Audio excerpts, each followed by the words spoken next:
আসলে আজকে কত বছর পরে যে মাঠে আসলাম এটা ঠিক মনে করতে পারছি না। অনেক বছর একটা সময় ছিল যখন আমি ঠিক এখানেই থাকতাম। এই সামনের বাসাটা একটা বাসা পরে আমার মনে আছে, তাই আমরা এই মাঠে এসে ক্রিকেট খেলতাম। কারণ খেলার তো খুব বেশি জায়গা ছিল না, খালি মাঠটা দেখে সেই আগের স্মৃতি মনে পড়েছে।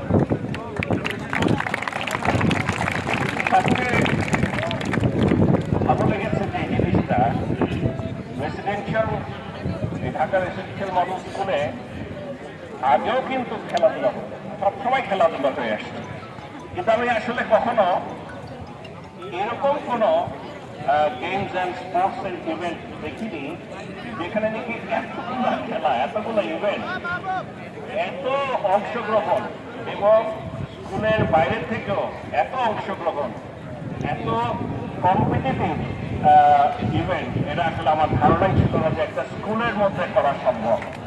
আমি সত্যি অত্যন্ত আনন্দিত এবং আমি ধন্যবাদ জানাই সকলকে যারা এই ইভেন্টের সাথে সংশ্লিষ্ট ছিল।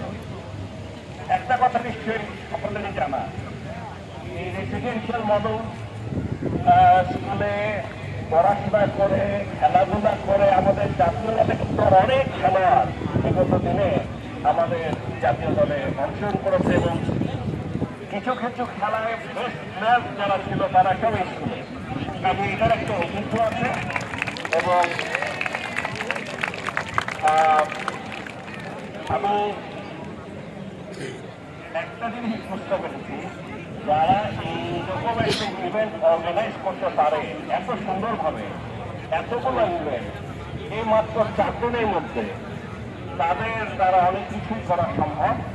আমি অবশ্যই চেষ্টা করব এই গেমস অ্যান্ড স্পোর্টসের যে ক্লাবটা আছে, যারা এটা মূল দায়িত্বে, তাদের সাথে যোগাযোগ করে আমি তাদের সাথে আলাপ করে দেখবো যে কিভাবে আমরা তাদেরকে আরো সাহায্য সহযোগিতা করতে পারি, এই ধরনের ইভেন্টগুলো আরো সুন্দরভাবে তারা করতে পারে। একটু আগে ঝড় আসছিল, আমাকে পিছন থেকে আমার মন্ত্রণালয়ের লোকরা বলছিল যে এখানে ঝড় আসছে, এখান থেকে হয়তো চলে যেতে হবে, এখানে থাকা যাবে না। আমি বলছিলাম কিচ্ছু হবে না, কেন জানেন? আমি জানি এখানে যারা বসে আছে আমাদের নতুন প্রজন্ম, তারা এইসব ঝড় টানে ভয় পায় না, ওরা কাউকে ভয় পায় না, এদের যে সাহস এটা অঙ্কন করল। চিন্তা করে দেখেন একবার, মানে আমি এরকম 100টা বলতে পারি। ধরেন